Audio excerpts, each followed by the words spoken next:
Hi, and welcome to this month's podcast.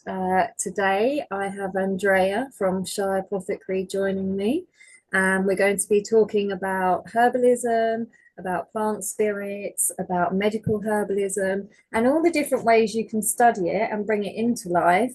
But just discussions on the different ways that we all view it and how we work. So, welcome, Andreea. It's nice to see you. Thank you so much, Cary-anne. Thank you. It's good to be here. And I thought we'd start with a little backstory on how we met and how we've kind of progressed our relationship. So, Andreea and I met at a women's retreat in Bedfordshire last year, a beautiful retreat where it was a co creation, wasn't it? Where we were all offering things. And you were sat outside your van with all your beautiful herb mixes that you've made, your tea blends. And I happened to be suffering from eating too much cake. And I mentioned it to you, and you very kindly gave me some of your beautiful digestive tea. And then we went to my van, and I got my lovely teapot out, and we sat and discussed all things plants, right? We just connected over our love for plants and plant spirits. Yeah, it was absolutely beautiful, wasn't it? And Yeah. it wasn't that long ago. What is it? Almost a Yeah, so year ago. it It's was September. September, wasn't it? So Yeah. it was yeah, the autumn equinox last year, 2024. And it feels longer in a really beautiful way, I think. Yeah, yeah, I know what you mean. And at that point I had just published my book, hadn't I? So Yes. yeah, it's almost a year old now. And it was really nice. All the ladies there, well, I think nearly everybody bought a copy of my book, yourself included. Definitely. And I remember because you were telling me about your degree, your medical herbalism degree that you were studying. And I remember thinking, wow, this lady probably doesn't even really need my book because she probably knows it all already. And at the same time, I was there thinking, wow, this lady is so magical and has all this like deep connection with the plant spirits. I really wish I could learn from her.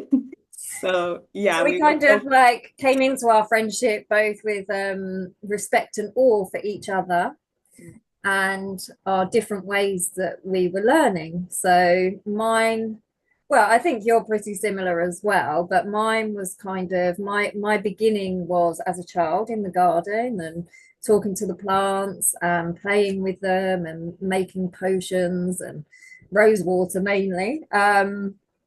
And then I kind of saw you as like, wow, she's like got a degree, she can treat like serious disease, which is something, as I have a diploma in herbal medicine and it's something that I've studied all my life, and I teach foraging and lots of different things. But if someone came to me with a serious disease, you are the type of herbalist that I would then refer them to because I wouldn't treat that. So I think that, we complement each other very well. And as we've got to know each other more, we have a lot of similarities in how we see plants and their spirits. Absolutely. Absolutely. It's been really beautiful to learn from you actually over the past almost a year now and see you in action and see how you connect to the plants and you speak to that relationship so beautifully. Um, I may have just finished a degree, but in every single sense of the word, I still feel like a novice. And yeah, I have to remind myself, yeah, I can deal with these conditions that you've mentioned. I can treat people safely and I can have confidence in that knowledge, even though it's terrifying in and of itself. But a piece of paper does not say suddenly you are an expert. And there's so much to this knowledge on this path that it does feel and it has felt over the past few months that it's only just beginning. It's only just beginning. And you spoke beautifully to how you connected as a child. And I did too, and I remember now, but I suffered from amnesia for like a good part of my kind of later teenage years and like my early 20s. I completely forgot about that life. We moved over from Romania to the UK and it all kind of just fizzled out in the background. And I was just, the path wasn't straightforward, and it's taken me a long time to remember the plants. Yeah. I think that that happens though, because you become an adult, life gets in the way, you become busy.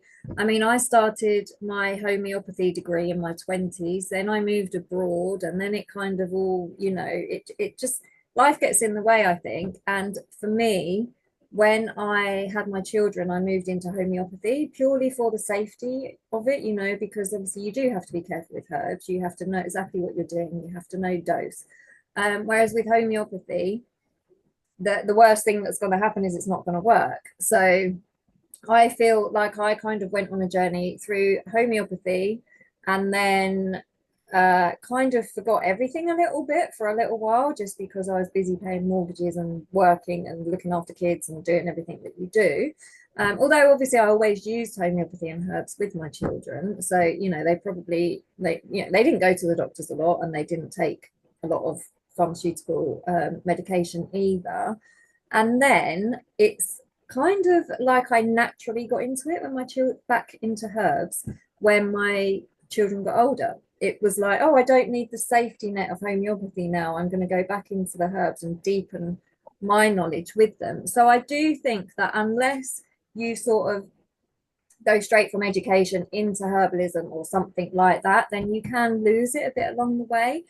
But although you lose it along the way, I'm sure you were probably still using natural products in your life, even though you weren't sort of, medically trained or specifically working with herbal medicine.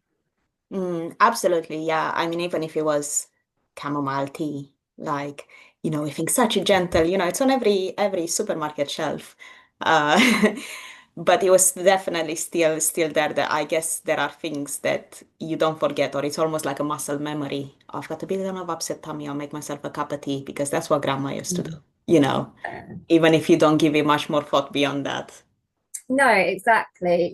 Like because I would drink mint tea, for example, as a digestive after a meal and things like that. And like you say, you just do it without thinking. So you're not thinking, oh, I'm using herbal medicine. You're not even thinking necessarily about the medicinal side of it. You just know that it's good for your body, and so you do it. Mm. Um, and so when we met, and yes, I just published my book, and you told me I was saying that I wanted to take it to more. I'd already been to festivals with it, and I wanted to take it to more festivals. And you told me about the festival, The Power of Plants. And I hadn't heard of that. It's run by the medical herbalist, so it's not a world that I was in, so I didn't know about it. But from you telling me about it, I contacted them and I offered to hold a workshop there, and they accepted. And so last month, July 2025, we saw each other again. We hadn't seen each other since September because we live quite far apart.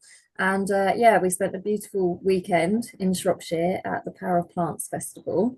And for any of the listeners out there that are into herbal medicine, into plants, it's a really beautiful festival. Power of Plants. It's in July, mid-July. I think it's mid-July every year, it seems to be. So really get yourselves there if you're interested in learning. Loads of great people there, loads of mentors, people with so much knowledge and wisdom. And so I went and I gave my talk on Build Your Own Apothecary, which is something that, I've been doing for years. It's knowledge that I know inside out. However, when I got there and I saw all the other people and everything they were doing, and for my talk, I just stand and talk. And there were people with PowerPoints and all different things going on. And I said to you that it made me feel a little bit insecure, like maybe I wasn't enough, or maybe I wasn't prepared enough, to like have PowerPoints and things. And I felt that the knowledge that I was going to give was probably a bit basic and that everybody there would know it. And you kindly said to me that that was all rubbish and that everybody would do their talks differently, that I didn't need a PowerPoint, and that actually a lot of herbalists don't know the practical side of it, because when you're studying medical herbalism at that level, you're more often using tinctures that you've brought in rather than growing your own plants and making things from them or going out foraging in the wild.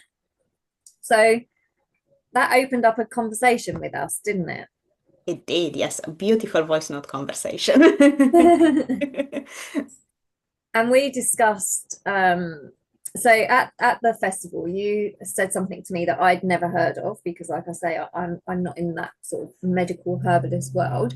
And you said brown bottle herbalist. Yes. Oh, yes. I recall that conversation now.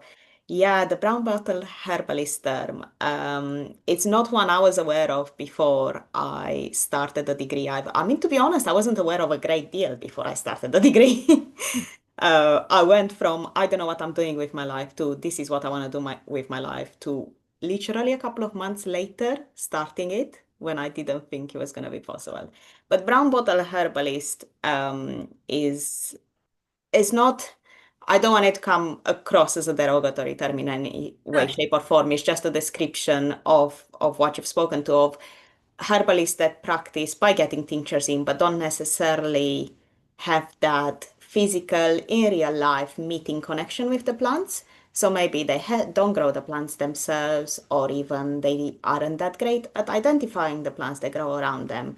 But they may be really, really rooted in kind of the scientific knowledge and the energetics knowledge of how to work with these plants, just missing the plant itself. And that is more common than I thought it would be, to be honest. I kind of walked in expecting everyone around me to have grown with or have a real interest in getting to know the plants that grow around them, or having a garden, or growing a garden.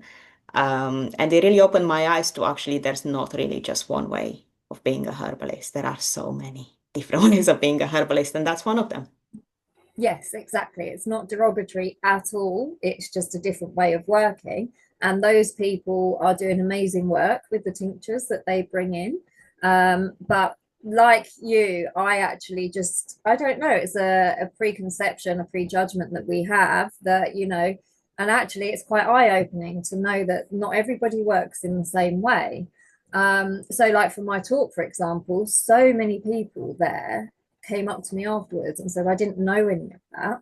And we're talking people, gardeners, herbalists, like, people that have got a lot of qualifications that really know what they're doing. But it's just information that they didn't have because we all know what we know. And the world would be a boring place if we all know the same thing, right? So 100% this isn't to say that anyone is doing it the wrong way or that there is a right way, or because there isn't. And actually, that is kind of how our conversation continued as to, do you need to have the energetic connection to the plants? Do you need to be growing plants and communicating with them? And can you actually study a medical herbalism degree to the level of knowledge that you're getting in that?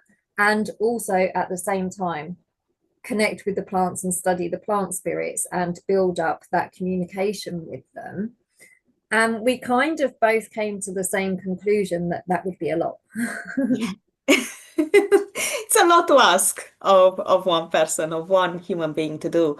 I've been reflecting back over the past few years, and there have been points, especially in the last couple of years, where quite ironically is the most disconnected I've ever felt from the plants, just because there's been so much thinking up here, Mm-hmm. and there's been that emphasis on that cerebral kind of knowledge that it's been very hard to physically kind of drop into the heart or to even have the time to sit with the plants. Mm-hmm. And that's an experience I've heard echoed from other fellow students as well. Um, yeah, but then when we had that conversation, it really brought to light that actually maybe it's a little bit too much to expect someone to go through all of these initiations all at once and to undertake both journeys simultaneously. Maybe it's best to focus on one and then the other when the time is right.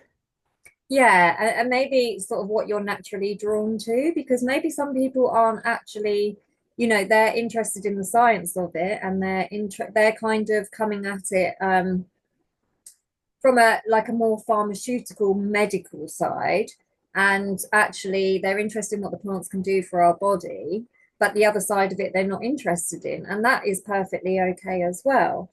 And where did you study your degree? Tell us a little bit about it. So I was at Lincoln College. Hmm. As far as I'm aware, it's the last degree in the country for herbal medicine. There used to be others, so that's quite sad.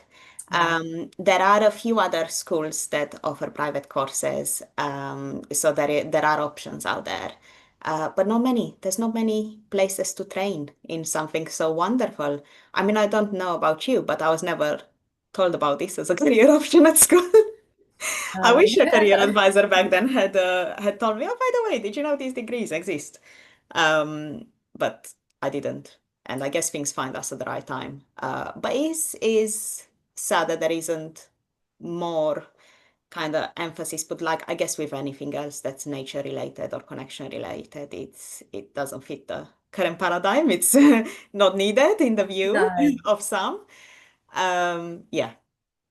No, I mean, I know that the homeopathy degree, I think, is no longer exists. It was a Bachelor of Science, but I don't think that exists in England anymore. And I actually had somebody say to me that it's an embarrassment to the British education system that it ever existed in the first place. No, they So didn't. that's the opinion that some people have. That is, oh, see, I can't imagine thinking that. I can't, yeah. When there's something out there that could help people, I guess the way I go into it is why would you only use half the tools in your toolbox at your disposal to help someone if there's something out there that could also help them? Yeah, yeah, I It, know. I it's mean, I don't know what this particular person had studied, probably nothing medical and nothing natural. And, I mean, I've had a lot of that with homeopathy throughout the years. I've been working with homeopathy for almost, well, no, over 20 years. Yeah, so I think I was 25 when I did my degree. So, and I've had a lot of people tell me it's just placebo, it's just sugar pills, it doesn't do anything, it's all a load of rubbish. And, whatever. Everyone can believe what they want. I've seen it in action and I've seen it do miraculous work, so I'm perfectly happy to continue using it. But I tell me if I'm wrong. I imagine that in the medical herbal degree that you probably have a lot of older students. It's probably not full of people that have just done their A levels and gone into it. Is that the case? yes, absolutely. Yeah. Yeah, so that kind of also goes back to what we were saying about how it would be difficult to learn everything that you learn in a medical herbalist degree and to also be able to have time to sit with the plants, because I imagine that a lot of the people in there, like yourself, would be working as well while they're studying, maybe have children, have a lot of other commitments going on because they're not 18-year-olds that are living with their parents and have that support, and they've got bills to pay and all of this other stuff. So I think that that also would have a great effect on your capacity to learn the various sides of the plants. Absolutely. Absolutely. It's a lot. As you said, we're not 18-year-olds living at home, unfortunately. There were many times where I wished I was. Yeah. Um, but I guess there's a flip side to that, in that thinking of myself personally, I'm not sure 18-year-old me would have walked away with as much from this degree as current me has. Yeah. I think with attracting a naturally older demographic to the degree, you also get people that have gone through life, Yes. through different life paths and different experiences, different challenges, that then I do feel is an ingredient in the sort of herbalist they turn out to be or who they are here to help. Um, Yeah. Yeah, I agree, because then you've got your focus, and like you say, you've got life experience. So you may have had certain medical conditions yourself, or been around people that have had certain issues, and then that may be the path that you go down, that you sort of specialize in maybe a certain disease, or or hormones, or menopause, or whatever. You might have that focus. I know that a lot. I met obviously a lot of your fellow students at the festival, and everybody was of a certain age, sort of like 30 plus. There were a couple of younger people, and I think that that really brings yeah, like life experience. It brings more to it, in fact. And I mean, let's just celebrate you for a start, saying that you might not have come out with it as much as you did. And I know that you mean that you might not have come out with as much knowledge, as much wisdom, you may not have got as much from it. But let's talk about the degree that you did come out with, because what did you get? I got a first, which still feels really weird to say out loud and a bit braggy. He's like, oh, got a first. So yeah, there's It's not braggy at all. It's just the truth. It's what you got because you worked hard, right? You were working full time at the same time, yeah, you yeah. know. So I I believe, and maybe I don't do this enough myself though, so you know, I probably need to learn to do it more. But I do believe that we should celebrate our wins, and you know, that is a massive win. So celebrating you, well done. Thank you so much. I'll give myself a clap as well. It still feels very surreal. We've not had our official graduation ceremony yet, so it feels like we're a bit in limbo, Mhm. even though we've got the paperwork and stuff. It's, yeah, but thank you. No, you're very welcome. And I believe that in spring you are opening your clinic. That is the plan. Yeah, I mean, I'm entering that kind of dark void where I'm hoping something will emerge on the other side. It's been, as you've said, it's been a lot these past few years, and I'd be lying if I didn't say burnout is a bit of an issue right now. But there's also that excitement starting to bubble up, and I'm itching to get back out there and see people again. I miss seeing patients. Yeah, I miss people. I miss spending more time with the plants. So that's given me the fire and what I need to start working in the background on setting up a clinic. yeah. I mean, Getting these things take time, don't they? And so, I mean, yeah, I fully understand that if you're working full time and studying a degree, then it's a lot. And for any of the listeners out there that might be going through the same thing, what herbs have you been using to for your burnout to help you sort of recuperate, recalibrate, and get back on track? Honestly, mostly lying on a patch of lemon balm in my garden. Yeah, she's a good one, isn't she? Oh, lemon balm has been a fantastic ally.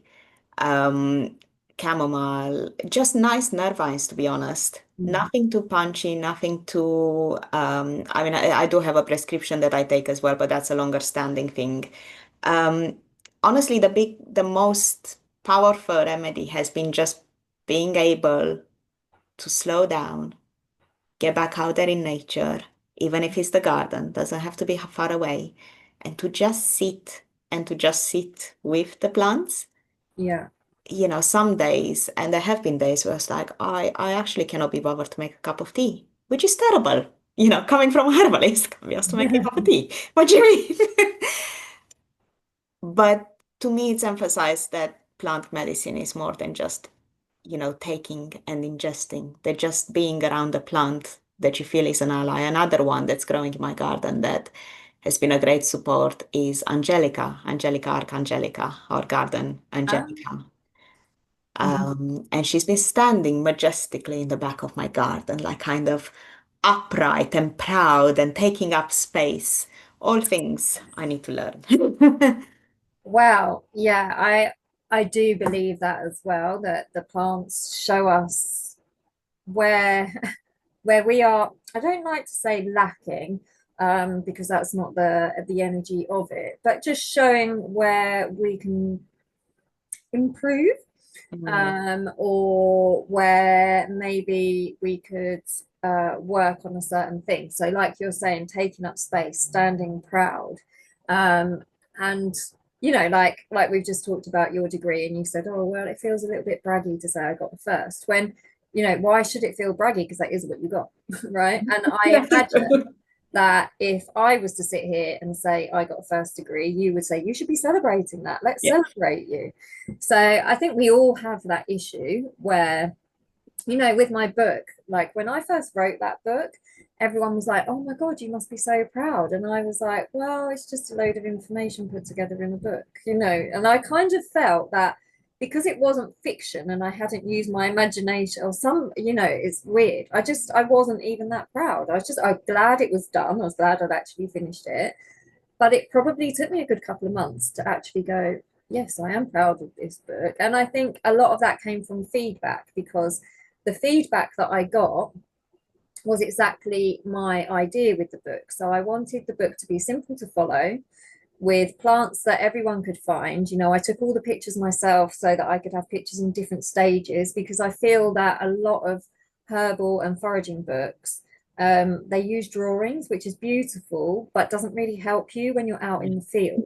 So I really wanted this book to be simple, that anyone without any knowledge could pick it up.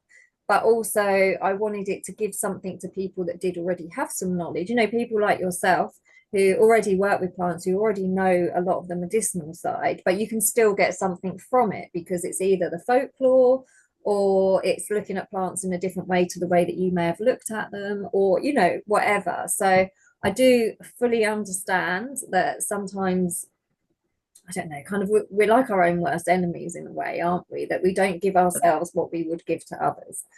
So yeah, celebrating both of us today. Yeah, I clap for you as well because it is a wonderful book. And if anyone listening hasn't seen your book, they should. They should get their hands on it.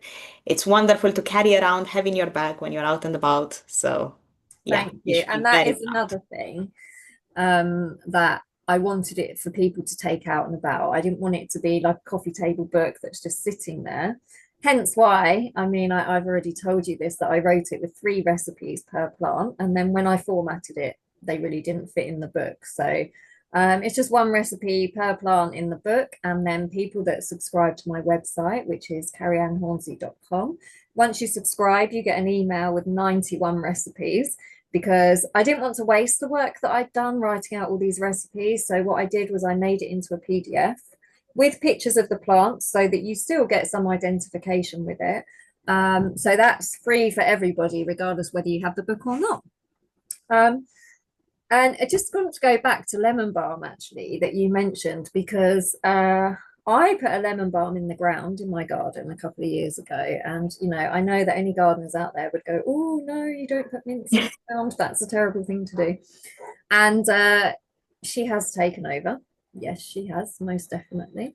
Um, but I found working with her really beautiful. Like, even though she's everywhere, I have dug some up and I've been gifting her to other people. And I hold monthly fires in Essex, where we talk about folklore, I talk about the plant spirits, and we have an open mic. So, you know, there's poetry, singing, whatever.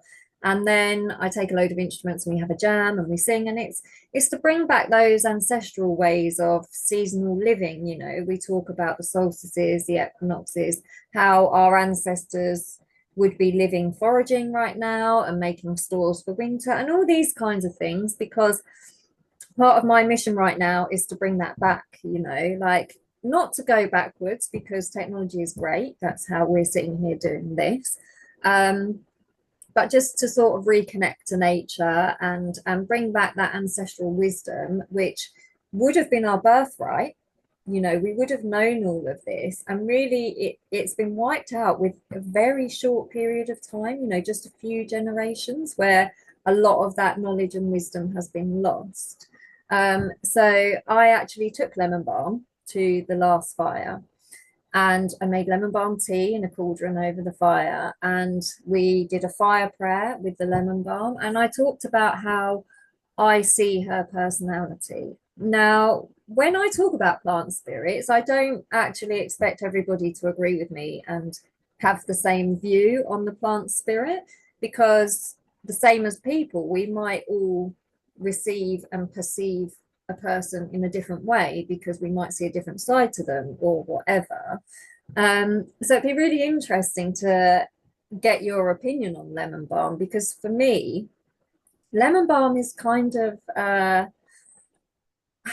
how could I put it? I guess she's a bit like the fun auntie, but, you know, like, whereas I see sort of rosemary is like the matriarch, sage is very sort of motherly, they're both a little bit firmer, a little bit sterner. Whereas lemon balm, I kind of see like that auntie that comes in and takes you out shopping, or brings you sweets, or, you know, does those fun things with you, but you know she's there for you, you know she's going to help you, but she does it in a more fun, sort of lighter way.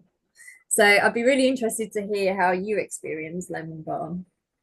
That's so interesting. That's such a beautiful image. And actually, very, very similar. I didn't have auntie in mind, but the same energy. I always thought of the grandma, when the kids come home for the summer and she's there handing out cookies to everyone and being like, go outside, play, enjoy life, have fun. That energy, that really generous, loving, joyous, been through life and realized it's wonderful and wants to share it with everyone.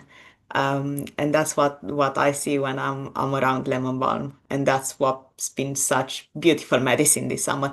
And you even see it in the way lemon balm interacts with the world, not even just like ourselves as humans, but like the bees. When the bees Mm. flock to the flowers, and it's like she keeps on giving and giving and giving and never tiring and never saying, "Oh no, that's enough," or "No." It's like, "Come on, have more, have more."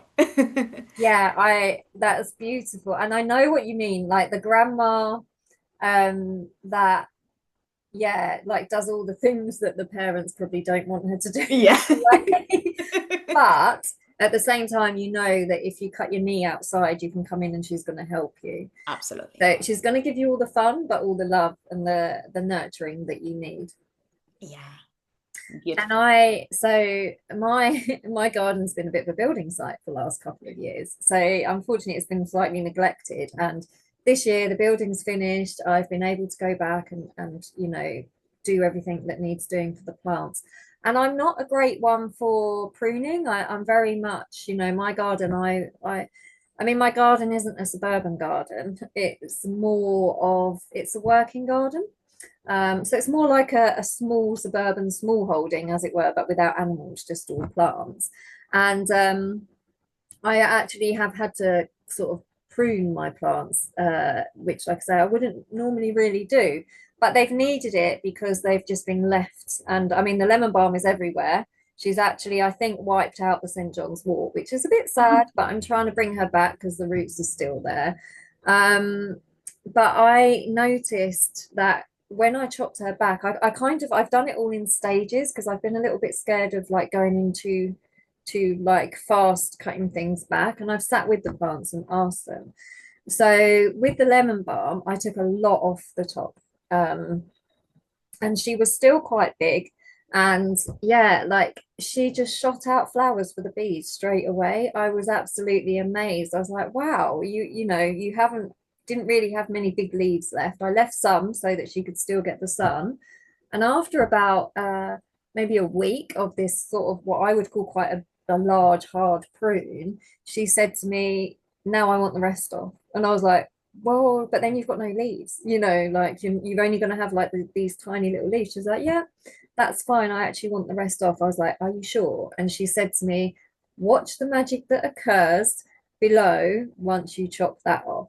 So I chopped it all off, and like within a day or two, she was just sprouting from the ground, all these new fresh shoots. And yeah, it's been a real sort of joy to go through that with her. And I feel that maybe this year I will like, so my beliefs, probably against most gardeners' beliefs, but I've looked into this over the years. I've been growing herbs for, decades. And you see different things. Some people say with lavender, you should like hard prune it at the end of summer. Some say you should do it in spring. Some say don't go near the woody parts. Some say you should chop it right back. So I'm like, I'm just going to listen to the plants and do what they tell me. And I do feel that this year for the lemon balm and maybe some others, I might chop them right back and just mulch them over.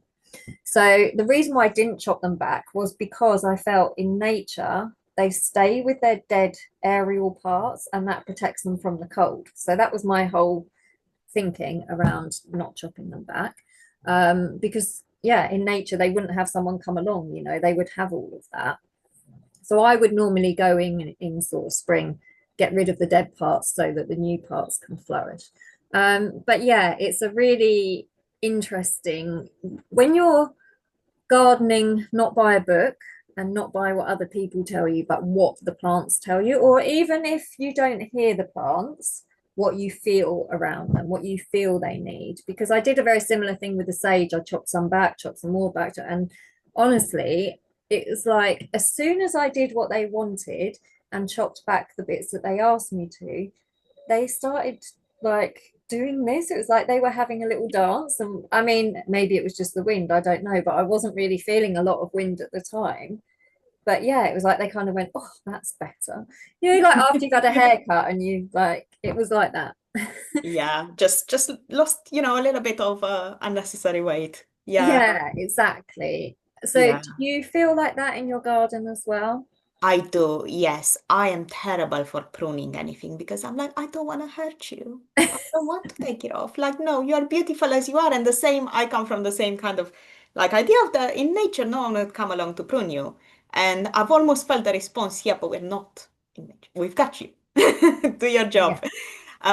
Now I have a husband that loves a prune and loves the garden, but he knows he needs to ask for permission if he goes anywhere near the herbs, of me and of the herbs.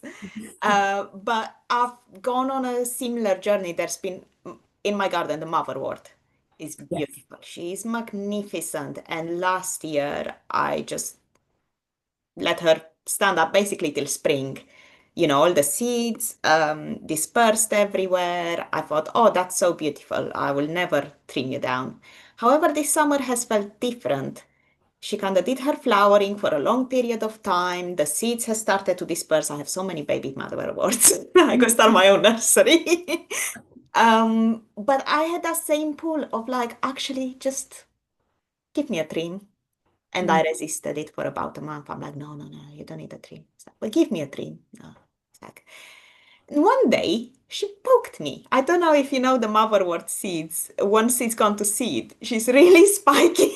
Yeah, she poked the one that you gifted to me, poked me yesterday, actually. And well, carry on. And I was just walking past and there was that kind of brush, like almost left a scratch on my arm.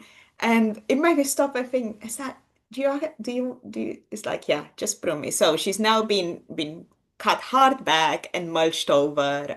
We gave the gauge tree next to her a little bit of a haircut as well and used that to mulch over the top. And yeah, I'm getting a much calmer, more peaceful feeling in the garden now.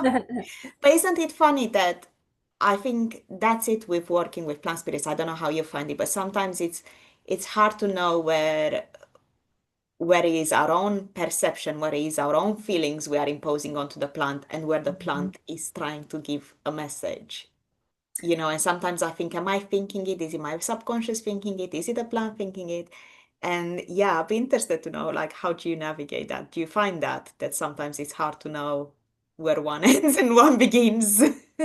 Yeah, I mean, I actually made a reel on Instagram about this, I think last week or the week before. And it was about putting your ego aside when you're gardening, Mm, because I trimmed so much of the sage. So the sage had actually, the purple sage had had stuff growing in front of it. And when I moved it all, I was like, I did not know this sage was this big. Like I could see it had grown well, but it had actually grown forward over the lawn where there was stuff. And so I could see underneath there was a lot that was struggling, like the leaves were brown, because also I was away at Glastonbury Festival for a week. And when I came, it was like a heat wave. And when I came back, the garden had really suffered, obviously.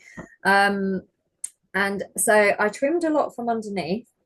And I was like, yeah, that'll be okay. And I did hear the words, yeah, that's not enough. But I was like, no, that's fine. I'm gonna do that.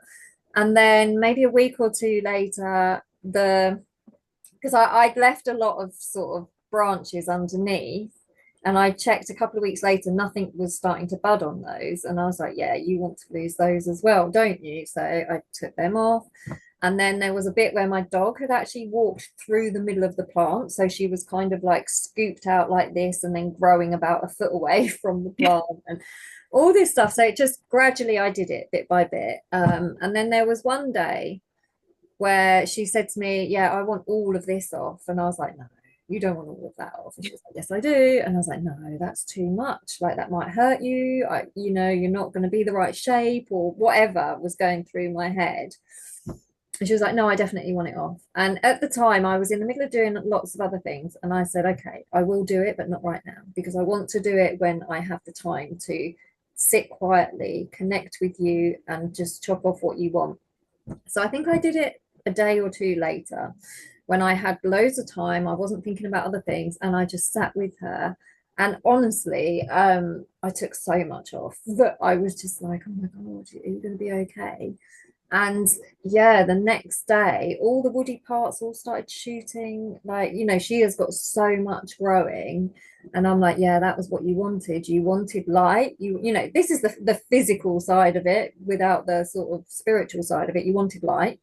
You wanted some air to come through because she'd had a lot of like dead leaves hanging off of her. And I'd gradually been, like sort of getting rid of the dead leaves, but I couldn't do it all in one go because it was so much. So now she's actually sort of nice and mulched underneath, but with her own leaves. So the weeds, I don't like using that word, the plants that I don't want growing around my sage won't be coming up because she's mulched herself. And she's got like this thick stalk, like almost tree-like, and then she comes up from it like, and it's just beautiful watching her. She blows in the wind, and you know how sage grows sort of upright and then it has the odd leaves that hang down, and she's just really beautiful to watch. And I mean, I won't be chopping her right back and mulching her because obviously she grows very differently to the lemon balm.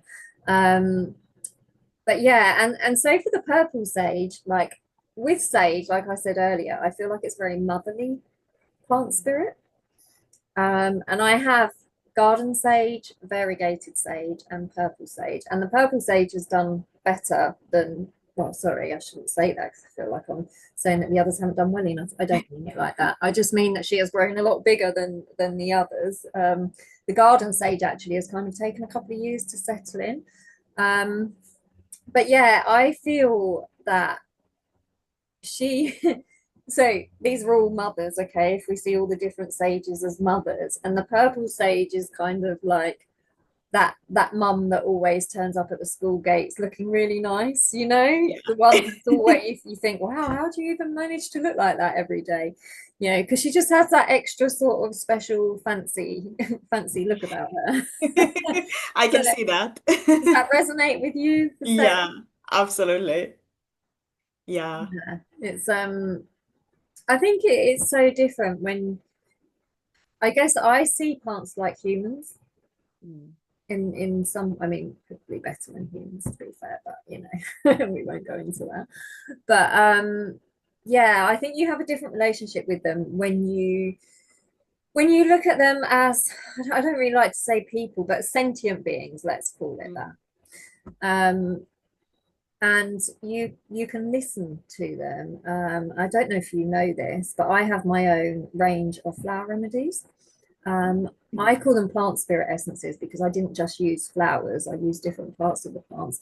And that came about just by the plants talking to me. So when I was gardening, the plants were like, hey, this is what I can give you, but all emotional stuff, not their medical properties.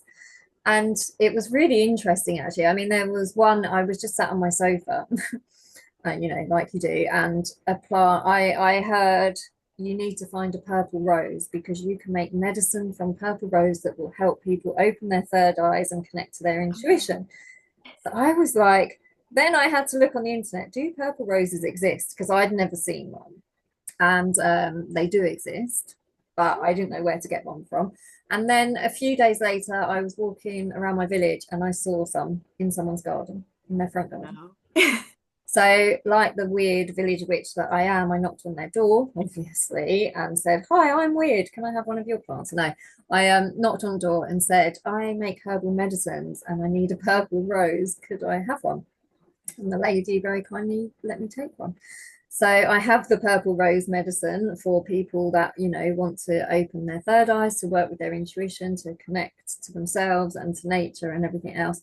And I have a whole series of those. And it was like really quite intense because I couldn't go outside without the plants talking to me. And it was like it was a season, it happened. It doesn't happen so much anymore because I've actually made medicine with all the plants that spoke to me. Maybe I'll meet new ones that will also speak to me. So how do you feel about working, especially as a medical herbalist? This is a really interesting point. Like, how do you feel about plants working on our emotions and not just physical dis-ease? Absolutely. I've seen it work in patients. I've used, whether it's just been the batch flower remedies or there's other essences I've used, um, you see the difference and you think, yeah, the medicine might be doing something, but sometimes the only difference from one prescription to the next has been the addition Mm. of that flower essence into it. And I've seen it within myself. I've had periods of time where I've not taken a tincture or a tea and I've just worked with essences. And I can't explain how it works. I don't need to explain how it works. I know it works. Some things are beyond, I guess, in the world now, kind of this knowledge that sits up here is valued so highly that we've forgotten that there are other ways of knowing. Mhm. We forgot that we have other senses beyond the obvious ones that the world around us kind of engages day to day. And I think, I don't know how you feel, but I feel like that is part of the issue, that is part of the disconnect. Um, Whether it's herbalists, whether it's people in their day-to-day life. What was it? A couple of weeks ago, there was that Guardian article that said we've reached a point where people are the most disconnected from nature they have ever been. I can't remember what the statistics behind it were, Mm. but where, people either don't have access to, or just even if they are surrounded by nature, they don't see nature as a living thing. They don't see the plants as a living thing that they can relate to, that they can be in community with. I Um, like that saying, in community with, yes. mm, Yeah. Because I mean, you've used the word allies a few times, and that's the thing, is like they are our allies. They are here for us to work with them. And I mean, I do feel that there's a lot of humanness. And I see it in foraging, I see it in a lot of different things where it's like we're going to take what we want, and there's no energy exchange, there's no giving back. So, mm, and it's like someone might forage a whole heap of something that they don't really need, and they're just storing away this stuff that they don't need. And then you get the other side of it where people believe that we shouldn't be taking anything because it should all be for the wildlife, which, I understand that, and it's a nice sentiment. However, as long as you're foraging and harvesting sustainably and ethically and mindfully, then, it's not an issue. Actually, as much as we live in this lack society, there is abundance for all. There is enough of everything for everyone. So, yeah, I think the disconnection from nature, it's let's be real, it's been done on purpose, this disconnection, because if we had it, then we wouldn't, a lot of people wouldn't be doing the jobs that they're doing, and wouldn't be, living that 9 to 5 typical life that you're meant to live in modern society. And we would have had that, our ancestors, when they were out foraging and trying different berries and stuff, that is a real connection. And when you're doing things, so for example, my hedge in my front garden is mainly ivy, and I always think I must trim it like the last trim of the year before the ivy berries come out, because the ivy berries are the last food for the birds. I don't think I've ever got round to doing it before that happens. So then I end up with this wild like hedge all winter into spring, because I've got some really fat pigeons sitting there eating the birds and eating the berries. So why would I take that away from them just for my garden to be aesthetically pleasing to other mm, people? I did get a gardener to cut the hedge last year because I just didn't have time to do it, and he kept saying to me, "Do you want me to cut your grass?" And I was like, "No, no." And he asked me about 3 times, and I said, "I know that you think that the garden's a mess." I said, "But see that bit down there?" I said, "That's where the newts live. Like my son found some newts, so he made like a little shelter for them so that they didn't get hurt." I said, "And that plant there, I use it for this, and that plant," and I could see his brain kind of going, "Oh," and I went, "I know you just thought it was a mess." And he went, "No, no, no, I didn't." I went, "It's fine." I said, "It's fine that you thought it was a mess." I said, "But I'm just letting you know that there is a reason for all of this. It's not just laziness because I can't be bothered to cut my grass." mm, And I think that, I mean, I live in a village where most people do have neat gardens, and they do want that look. And, that's fine. We're all different. But I am connecting with a lot of people now that are rewilding their gardens. They are regenerating the soil and regenerating land, because that's what we need. we don't need perfect green square lawns where everything is the right height, and plants that are just put in these rows and stuff like that. What we need is wilderness. We need pollinators. I honestly see in my garden is like a whole eco system on its own compared to all the other gardens that I see around. I have so much growing there. For the pollinators and like this no mow May thing that is now fashionable. I've been doing that forever. It's like now I can put a name to Yeah, it. now I'm like, no one thinks I'm lazy. I'm like, I'm doing no mow May, it's fine. So yeah, that connection, if you're just looking at having a perfect lawn, then what is that connected to? That's connected to society's expectations of what we think our gardens should look like.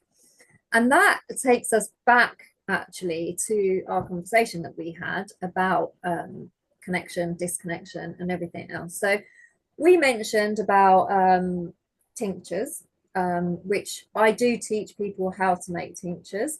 And I don't actually buy tinctures. I don't work with alcohol myself. I tend to use vinegar or glycerin, generally vinegar. But we were saying that now there's a lot of access to plants in the forms of tinctures and pills and supplements and everything else. And it's great that so many people are now going to the health food shop for things that maybe before they went to the pharmacy for.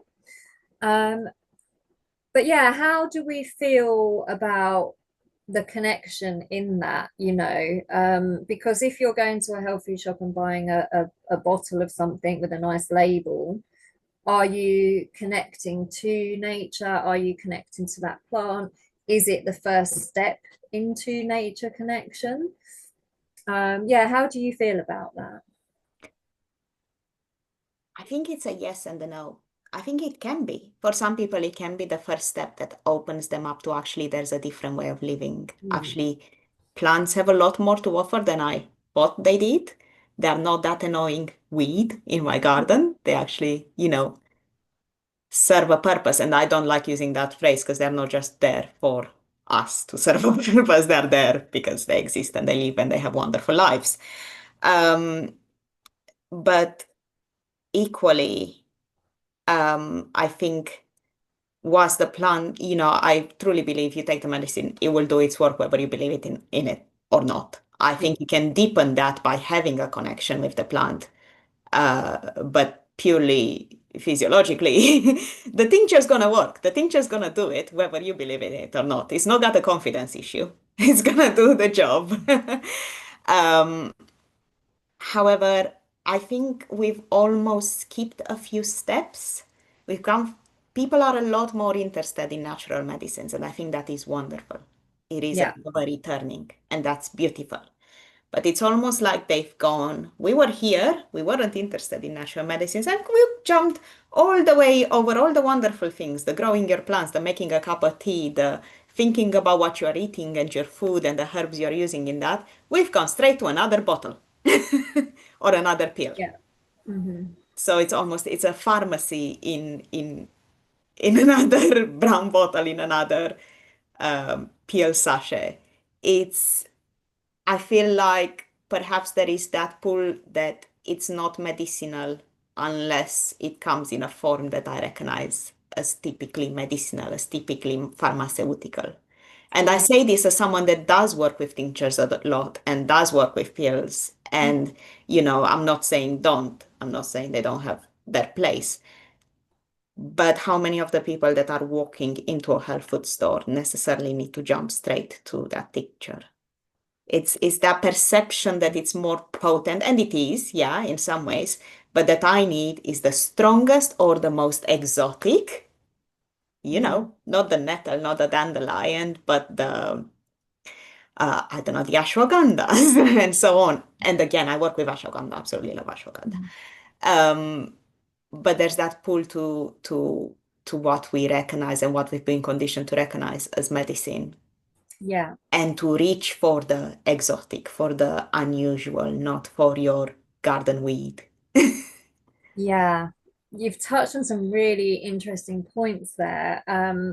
Because as you were saying that, you know, they go to the health food shop and buy their stuff. And it made me think that I'm not exactly sure when this happened, but a few generations ago, it feels to me like we just gave all our power away, our bodily autonomy, our health autonomy. We gave it away, and we decided that doctors know what they're doing and that they know more than us, and that we should just blindly do as we're told. And I think that even today, you know, still a lot of people go to the doctor. The doctor says, take this, and they take it. They don't ask any questions. They don't go and research it. And I feel like our bodies are self-healing, and if we learn to connect to them and learn to listen to them, then quite often we can treat ourselves, or we can have an opinion on what's given to us. So it sounds a bit like it's like blindly going to the doctors and just believing everything they say to you, or just going to the health food shop and asking the health food shop assistant, like, what, I've got this, what should I take? And then, you know, for me, I feel like you should always research things anyway. But then I mean, I'm very much, I love to go down rabbit holes, and I'll always research things, and I love learning. So not everybody learns in the same way. And I'm definitely happy that people are going to natural medicine rather than just, you know, popping every pill from the chemist that they can and then getting other side effects and blah, blah, blah. You know, it goes on. So a lot of my work is about empowerment. And actually, the book is really, I did a reel about this the other day about how I want the book to empower people, to empower them in various ways. So for one, they're going to have information on minor ailments and the types of plants that they can use for them. So to feel empowered to make yourself a cup of tea and see if it works, you know. Also be empowered to go out and actually look for plants rather than ordering dried herbs online, going to the health food shop or whatever. And feeling empowered to trust their own intuition, because it's not just all about the plants, it's about us as well, and our connection that we have to ourselves and trusting. Because if a plant starts talking to you but you don't even trust your own intuition, you're not going to believe a plant's talking to you. You're just going to go, oh, I'm hearing voices, I must be going mad. Or no, Give me another pill. yeah, doctor, what can you give me? The plants are talking to me.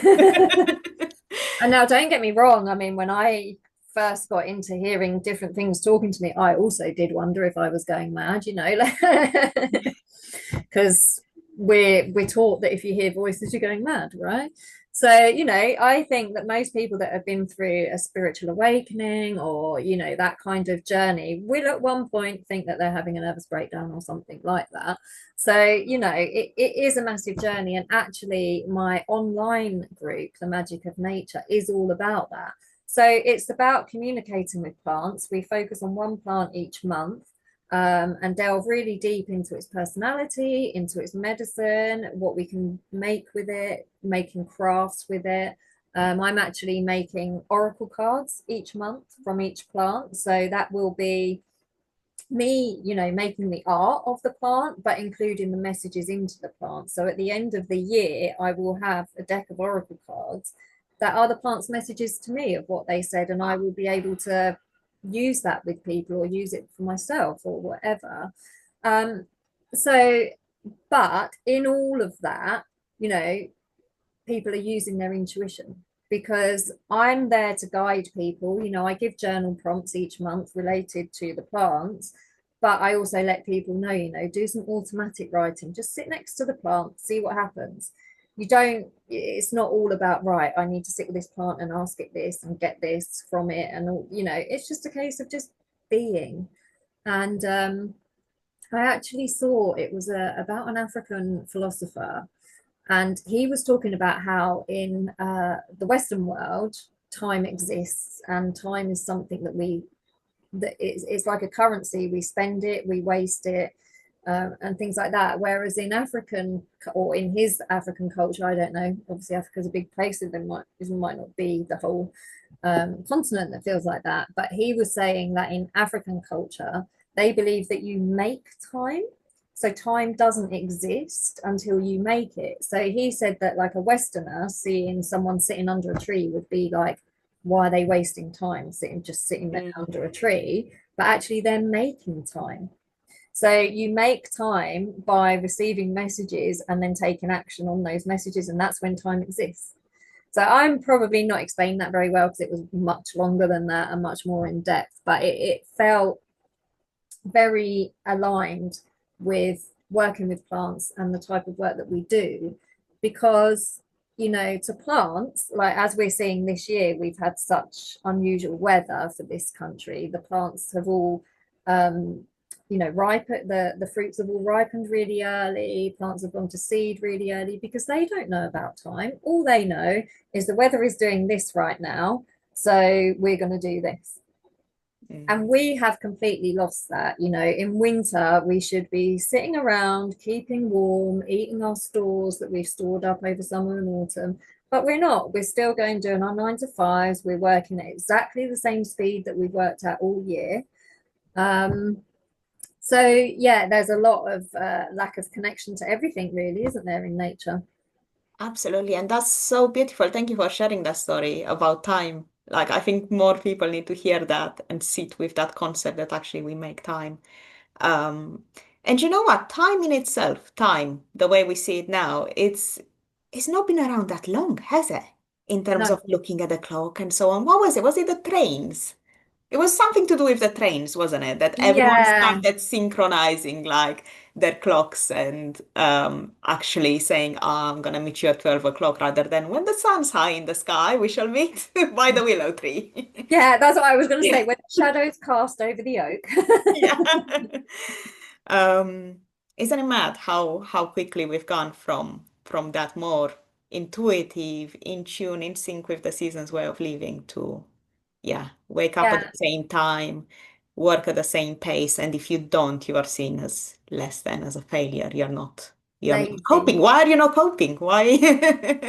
Yeah, why aren't you doing something? You Yeah. have to be doing something all the time. I mean, I actually made a comment under the post about time, and I said that the Industrial Revolution ruined seasonal living Yeah. completely, because we went from living in nature, farming, foraging, hunter-gatherer, all of that, to suddenly living in cities, to having to be in factories at a certain time, and our real lives, but I would sort of say this is the real way to live, was taken away really, Yeah. in the name of progress. Absolutely. And more than that, it's not just been taken away, but I think it's looked down on. And I saw that kind of growing up in Romania. So my grandparents have a place in a village that unfortunately is growing and turning into more than a village. Mm. But the way I remember it was a village, countryside, grew our own vegetables, had farm animals, had fields of wheat, corn, and so on. So very much that homesteading kind of life. Mhm. Equally, I had family in the city, and if you spoke to people in the city, you kind of been, oh, those people from the country. Why would you want to get your hands dirty? Why would you want to be out there? Like, and I think we see that attitude wherever we go, more and more, whichever country it may be, whatever culture it may be, there's more of that. Mm. Living in your shiny apartment in the city is better than getting your hands dirty, growing things, and Yeah, yeah. I saw, I think it was from Afghanistan, I think, and it was an ancient way of preserving food. So they had two bowls made of mud Mhm. with a bunch of grapes in the bowl, and then the bowl is sealed, and you can keep grapes for 6 months Oh, in that wow. bowl of mud, right? And the comments were wild. Like people were like, I'm not going to eat that. That's dirty. Oh, but it'll be all Um, dusty. But we've got fridges. And it was just like that level of disconnection. And then other people, like people were responding to the comments of the food being dirty, going, wait till you find out where food grows. Like from the dirt. I mean, It doesn't sprout on the supermarket shelf. no, I know. It just suddenly appears in a plastic bag. Like As nature intended.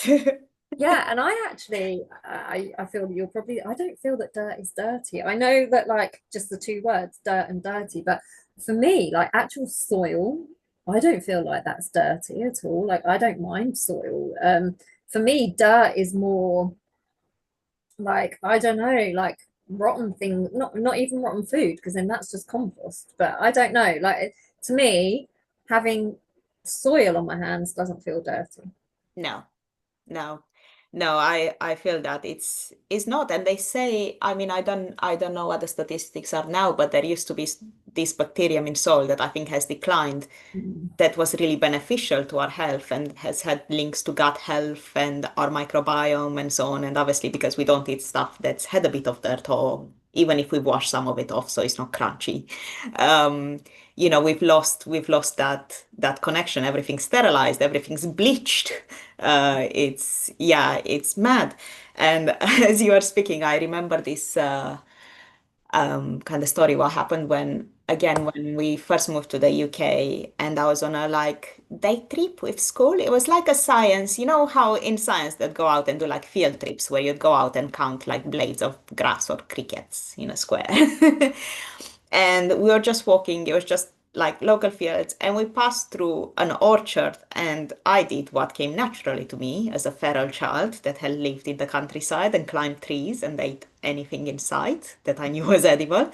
I reached up, plucked up an apple, and bit into it. And I still remember it as if it was yesterday. One of my colleagues turning around and saying, "You can't eat that, that's poisonous." I'm like, "It's an apple." So I must have been, what was I, 10, 11 then? I was like, but it's an apple and it's delicious. And I know an apple because an apple is an apple. But it does come back to me so many times. I was like, that is how disconnected we've become as a society. That's how disconnected we can make our children be by, keeping them shielded from this dirty, wild, feral, dangerous world. That actually there will come a point, and I believe that we are already at that point, where many kids are probably growing up thinking the only safe food to eat is the one that's plastic wrapped in the supermarket. And that's Yeah. terrifying. That's terrifying. Years ago, I saw something that Jamie Oliver put out, and he was asking kids where food came from. And I mean, I don't know, I kind of like couldn't believe it. But he showed them a tomato and they didn't know what it was. And then he showed them ketchup and they knew what that was, but they didn't know that the ketchup was made from a tomato. And I No. mean, I don't know. Are there really kids that don't know what tomatoes are? I don't know. Maybe that is the case, but it's quite scary, really, isn't it? But I have to say to the apple thing that in England we were taught. I don't know, maybe not everybody, but I was certainly told as a child that crab apples are poisonous. Really? And I think the only conclusion I can come to from that is there are a lot of like really sour crab apples that maybe if you ate a load of them, you'd get an upset tummy. Yeah. Um, but yeah, I mean, like, crab apples are the original apples before they were made to grow so big, before Yeah. they were commercialized. The same as roses, the wild rose has 5 petals, not a million petals like the cultivated roses.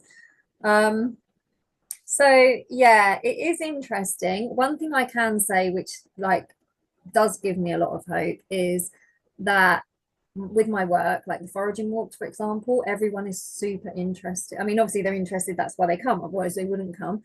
But there's people are always super engaged. I have children come along as well. And Mhm. a lot of them, they bring notebooks along and they're taking notes. And it's really nice because, like I said before, we've lost that birthright, that birthright that we have to this knowledge and wisdom. So I do believe, and I hope that you're seeing this too, that it is coming back around. Um, Absolutely. yeah, Absolutely. I haven't done many walks, but I've done a few walks, and to see the excitement and the engagement and the joy it brings to people. One of the walks I did was actually an urban walk. So it was literally, there's a park out the back. We just met in the park and walked through this park, and there's a field, like abundant, but especially in the park. And what really stuck with me is we were walking around there. It's like, oh, it's just lawn. Because you know how, they keep it trimmed and nice so you don't step in dog poo and whatnot. But it's like, oh, look, there's yarrow in there, and there's chickweed, and there's daisy. And we stopped and we talked, and all of a sudden, the world becomes that much richer. Yes, yeah, that's a lot of feedback that I've had from my foraging walks, is that people now just see everything differently, and that they walk slower, and that they pay attention. Because I was the same, although I've been working with plants and herbs my whole life. As a teenager, I used to go to the health food shop and buy, they had like all these jars of herbs. I found it fascinating. I'd go in and buy a little bit of different herbs and blend them and make teas and things like Yeah. that. And I would buy, your Palo d'Arco, your ashwagandha, all these things that are imported. I would buy them for specific reasons. And then when I started actually foraging, that was when I feel that the true connection came, because I stopped buying any imported herbs. I stopped buying incense. I stopped buying everything, teas, everything. And I learned that everything I could possibly want grows around me, because, of course, because nature gives you what you need, and it also gives it to you in the right season. So, Mm. in spring, sort of February time, all those detox plants come out, the chickweed, the sticky willy, all those things that are going to clear all that stagnation from your body, they're all there. And then as summer comes and we all start getting hay fever, not saying we all have it, but as the hay fever season starts, then you get the elderflower. And I mean, nettles are there all year, but the nettles are in their best moment for making tea and eating them as food. And then summer comes and we get all the plants that are really good for sunburn and bites and things like that. And then in winter, in winter we've got, so now, as we're we're coming to the end of summer and we're approaching winter, now we've got all the hawthorn berries and the rose hips Mhm. and all those things that are going to, elderberries, that are going to boost our immune system and help us get through winter, the stinging nettle seeds for the energy, all of those things. And so if we all have that knowledge and that wisdom, just imagine, like, I know this sounds quite sort of fanciful, but just imagine the world we would live in, because we wouldn't have all of these flus, all of these allergies, all these respiratory issues, all of this kind of stagnant dis-ease and everything that goes on. Like, people are just like, oh well, it's normal, like this is what happens to your body at this time of year, but it doesn't have to be that way. No, no.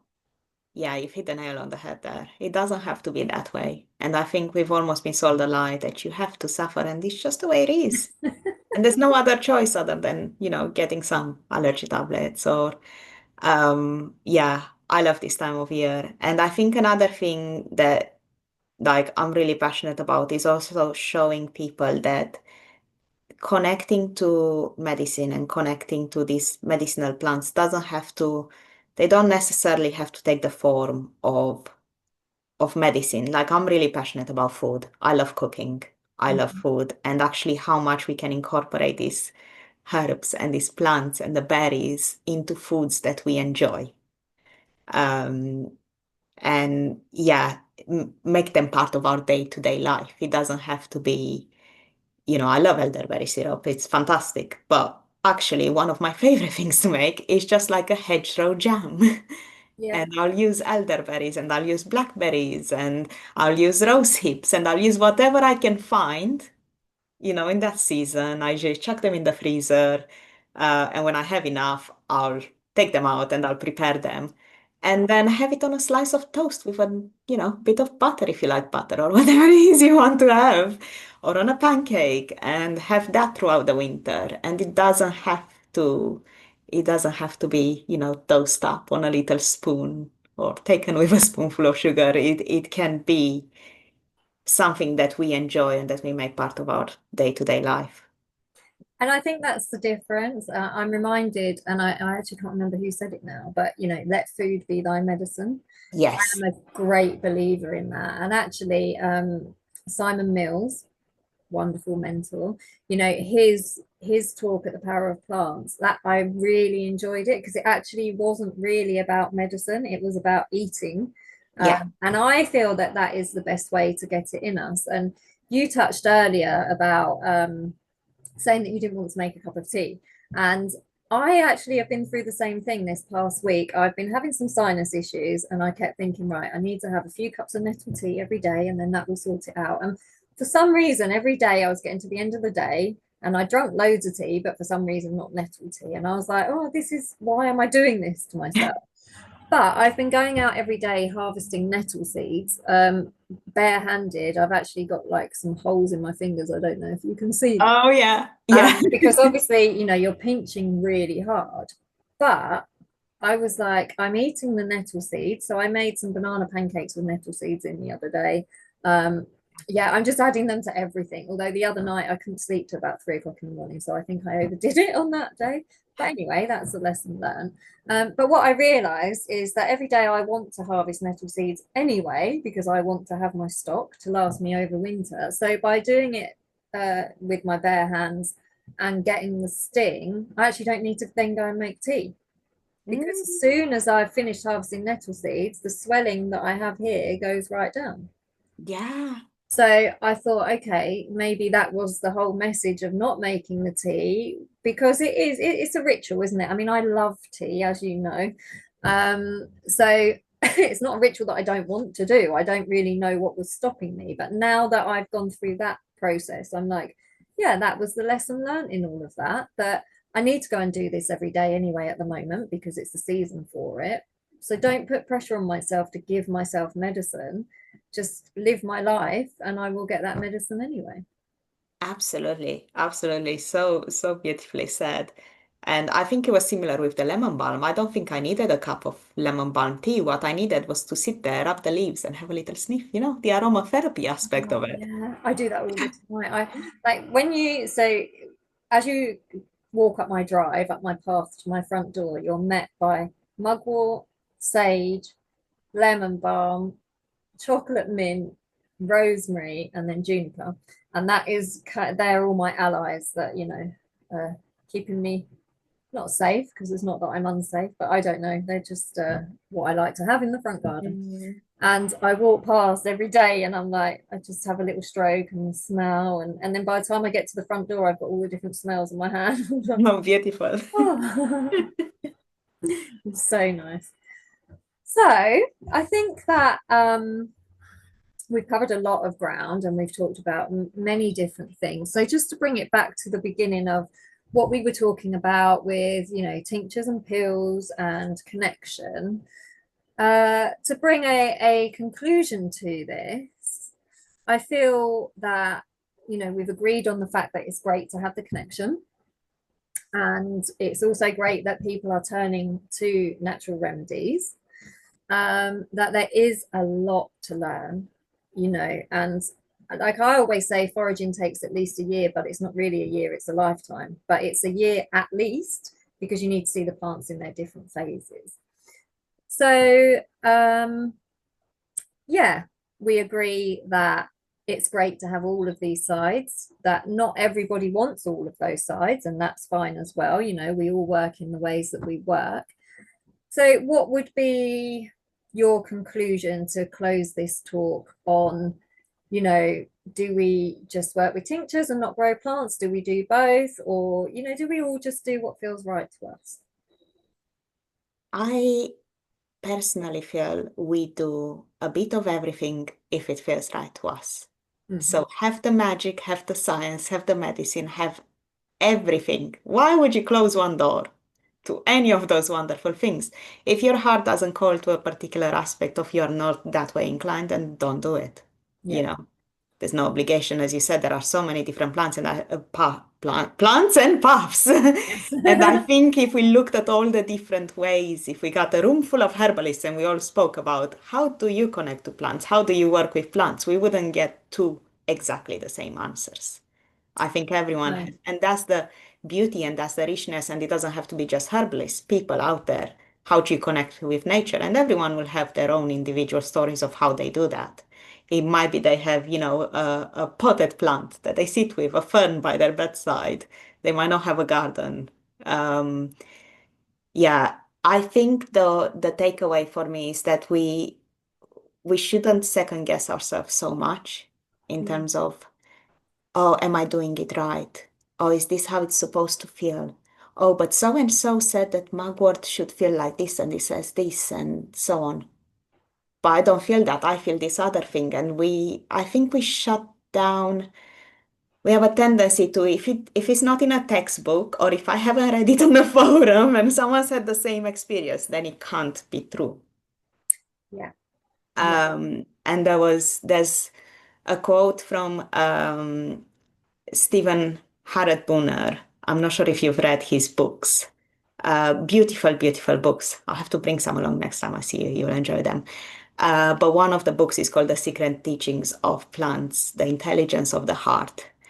Oh, And wow. in it, he speaks, and I've got a quote actually written down because my memory, I was never good at memorizing like poems and all that stuff that No. you do in like nursery. But he says that you should never denigrate the form in which your perceptions arise. Never think yourself less than if you do not use scientific metaphors. Each of us must reclaim our ability to know the world directly, deeply, and well. And it carries on from there. But I think it's a really beautiful kind of way to capture this feel that actually your experience is valid. Yeah, I love that. That's actually made me a little bit emotional. But yes, I 100% agree that like you said about we all experience it differently because and not everybody is a herbalist. So some people might be a gardener or a mountain climber or a wild swimmer, or we're all experiencing nature in our own way.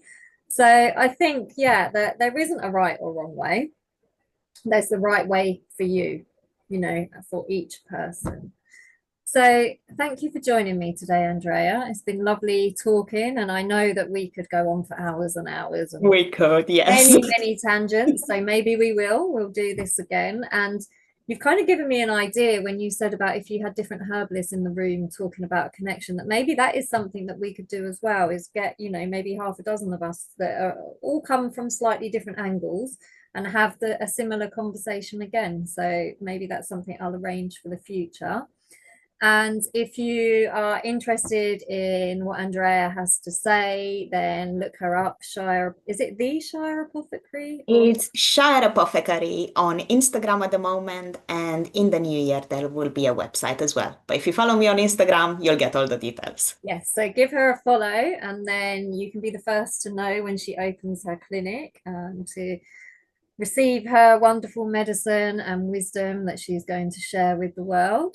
And if you're interested in my book, in my fires, my foraging walks, or my online community, then you can go to cary-anne.com and find all of that information there.